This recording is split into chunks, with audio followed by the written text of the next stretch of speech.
I'm in a grocery store and I'm online, I'm going to stand my distance away from you. But then you have those people that don't know no better and they want to like come right behind you. And then I don't want to have to say, can you step back? I don't want to have to say that, but I have said it before. And then what does that cause? Conflict. You get what I'm saying? Like, I ain't trying to be in the grocery store arguing with nobody because you don't know what 6 feet is. You ain't even gotta stand 6 feet. Give me 3 feet. You know what I'm saying? Like, you ain't got to be right there by me. You see I'm still putting my stuff on the cart. Like, let me get my stuff on the cart before you start pulling up next to me.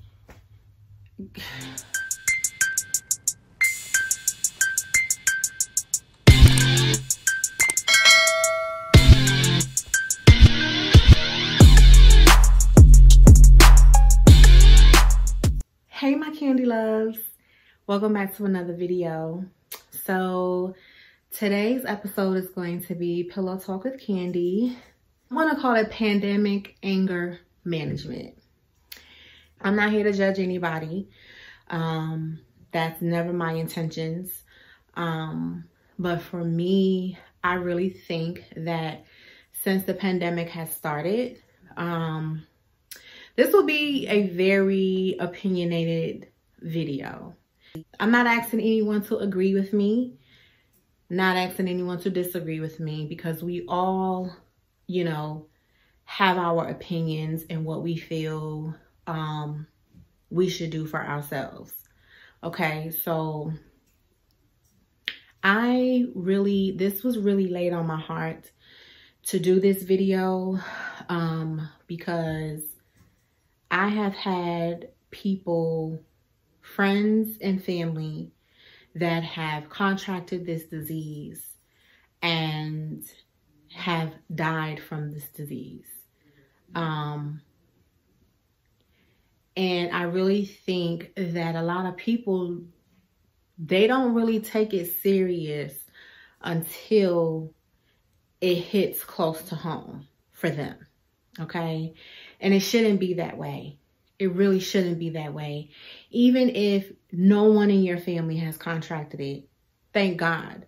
But even if no one in your family has contracted the COVID, still be careful. Still, you know, be safe and wear your mask and, you know what I'm saying, stay your distance. People aren't doing that. They're still, you know, going out partying, no mask on, no mask in sight, and bringing home, you know, the disease and not even knowing that they have it. Now, you may be a person that's perfectly healthy, and yeah, for you, if you do get it, it may just feel like the flu. And you may just get over it, you know what I mean? But you never know if someone in your household has an underlying health condition that maybe they, you know, never talked about, or maybe they don't even know that they have an underlying health condition. And if you bring that home to them, you know, they can't handle it and then they pass away. And that's when people, in my opinion, honestly, that's when people want to take it serious. And I'm not going to sit up here and say that everywhere I've went, oh, I had on a mask. Because there were, you know, I would still gather with my family. I would still gather with my close friends. And I wouldn't wear a mask. And it's because I felt in my heart like, well, they don't have no COVID. But then, you know, they all got COVID. They perfectly fine. You know, I'm hugging on my friends and hugging on my family, kissing on my family like we always do, you know, because that's what we're so used to. And boom, here come a text message. Such and such got the COVID.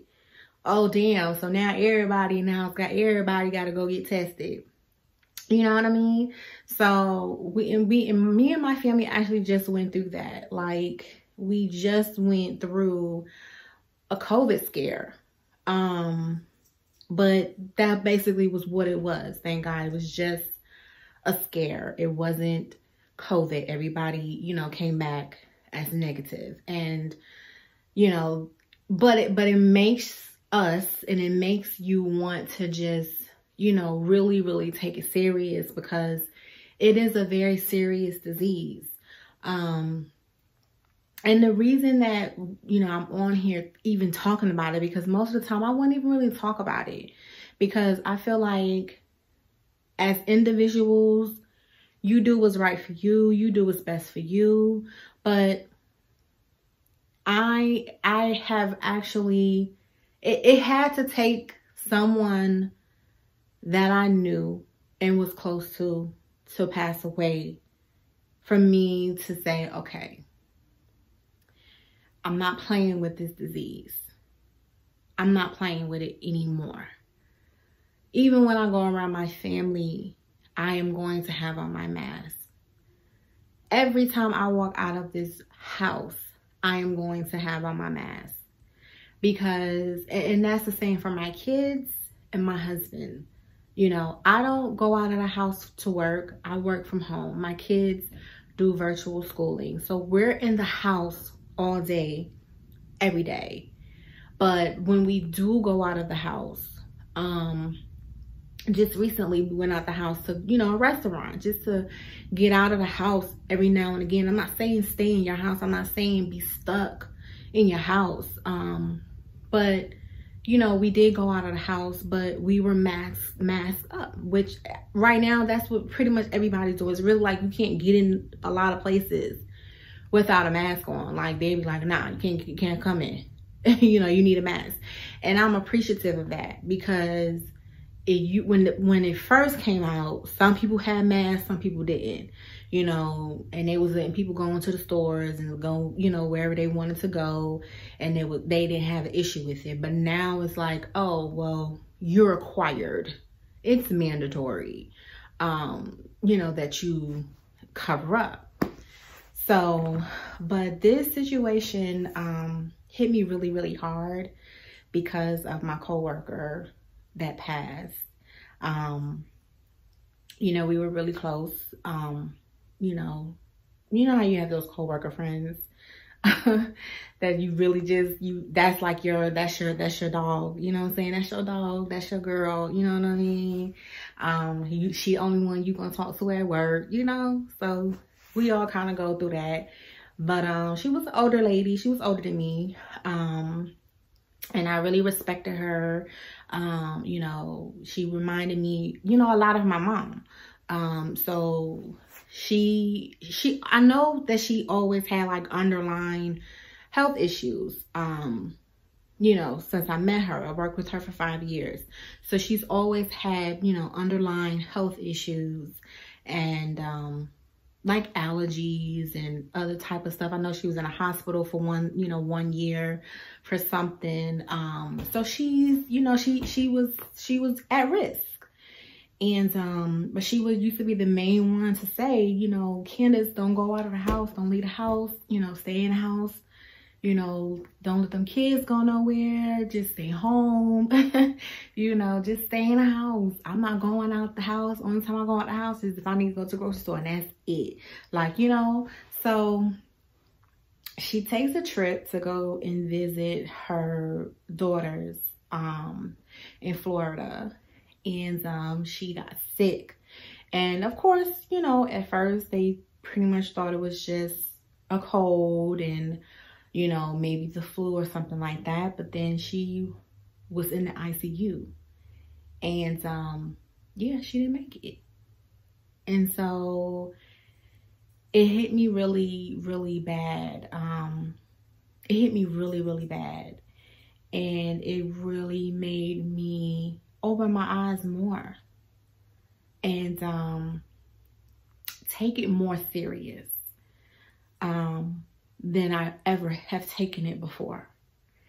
And I'm just on here because I really hope you guys are really, even if you don't have family members that are close to you right now or friends that are close to you right now, that even if nobody that you're around or anybody that you know has ever had the disease, even if it's not the case, still be mindful be mindful, be thoughtful when you're out and about, you know. I know everybody want to see friends and family members that they haven't seen, you know, in forever, you know what I mean? And the first thing you want to do when you see that person, what you want to do? You want to give them a hug. You want to, you know, kiss them on the cheek or whatever the case may be. That's like an instinct, because that's what we do as human. We have physical contact. You know, that's how we show love. We show love in a physical way. You know how people would say, oh, I'm a hugger. I'm a hugger. Even though I've never been a hugger. I've never been a hugger. I've always stayed my distance. Okay. But, you know, you have people that's like, oh, I'm a hugger. And, you know, they want to hug you. Okay. You know, you give them a little hug here and there. But it's like, you know, it's a human nature. It's a natural instinct to want to hug and want to, you know, kiss on the cheek the person that you have not seen in a minute. You know what I mean? But we still have to be so mindful of that. And it, you know, it's hard. It's really hard to do. It's really hard. Like if I see my nieces and my nephews and my family, you know, people that I don't see every day, because I see my kids every day, I see my husband every day. But like, I don't see my mom every day. I talk to her every day, but I don't see her every day. But, you know, like my nieces and nephews and, you know, my mom, if I was to see them right now, my first instinct would be to hug them. And it's like, okay, you can't. You get what I'm saying? My first instinct would be to, you know, hug them, but it's like you can't, you know, and it's hard. Again, it's really hard to not give that physical contact when you know, that's your fam, that's your friends, you know, you want to, you know, give that, but you can't. But yeah, I take it very, very serious now. And, you know, it's okay, you know, when you go into the store. And some people, they are, I know, I'm gonna speak for me. I'm very respectful if I'm in a grocery store and I'm online. I'm gonna stand my distance away from you. But then you have those people that don't know no better and they wanna like come right behind you. And then I don't wanna have to say, can you step back? I don't want to have to say that, but I have said it before.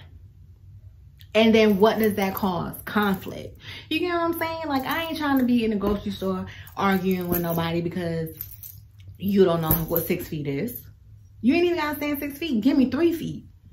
You know what I'm saying? Like, you ain't got to be right there by me. You see I'm still putting my stuff on the cart. Like, let me get my stuff on the cart before you start pulling up next to me. Anyway, so I say all that to say, guys, during this pandemic, you know, just manage it the right way. And manage it the right way. And I call it anger management, pandemic anger management, because it's like I have to learn how to manage my anger, because sometimes it really makes me upset when I see people do stuff like that. Like, why are you standing so close to me? Or, you know, you going out to the bars and the clubs or however you want to do, and you around all these different, you know, more than 10 people, and you rocking no mask. Like, it's what? Like, no, that's not cool. Like, why are you out? You know, the only time, I feel like this, the only time you go out in public without your mask is if you're going somewhere to eat, and that's, you take your mask off when you're getting ready to eat. That's my thing. You keep your mask on while you're placing your order. You keep your mask on while you're sitting at the table. The only time you need to take your mask off is to eat. That's it.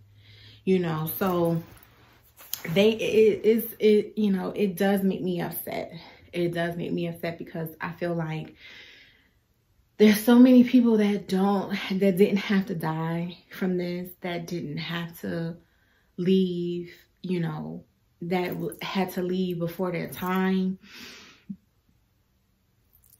It's really, really heartbreaking. And I just wanted to come on and talk about it a little bit. I'm not going to get too much more into it, but yeah, guys, stay safe. Stay safe and take this serious. Now, we're human. We're going to get through it. We're getting through it. We're learning how to adapt. That's what we do.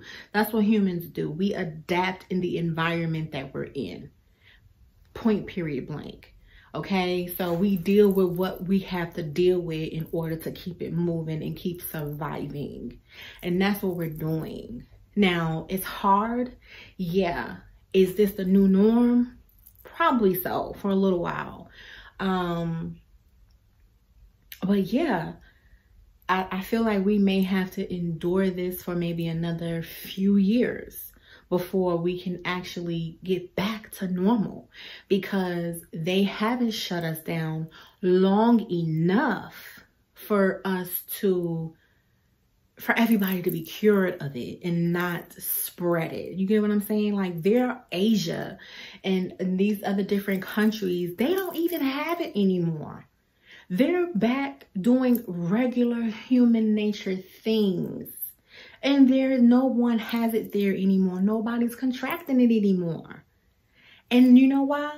Because they abided by the rules. They stayed their ass in the house. And the only time that they went out of the house was probably to go to the grocery store. And they probably didn't even do that. Who knows? But they no longer have it over there. It's back to normal business over there. Seriously. Do your research. Look it up. But anyway, you guys stay safe, and thank you for coming to my video, joining me for another episode of Pillow Talk with Candy, and I will see you guys on another video. Bye.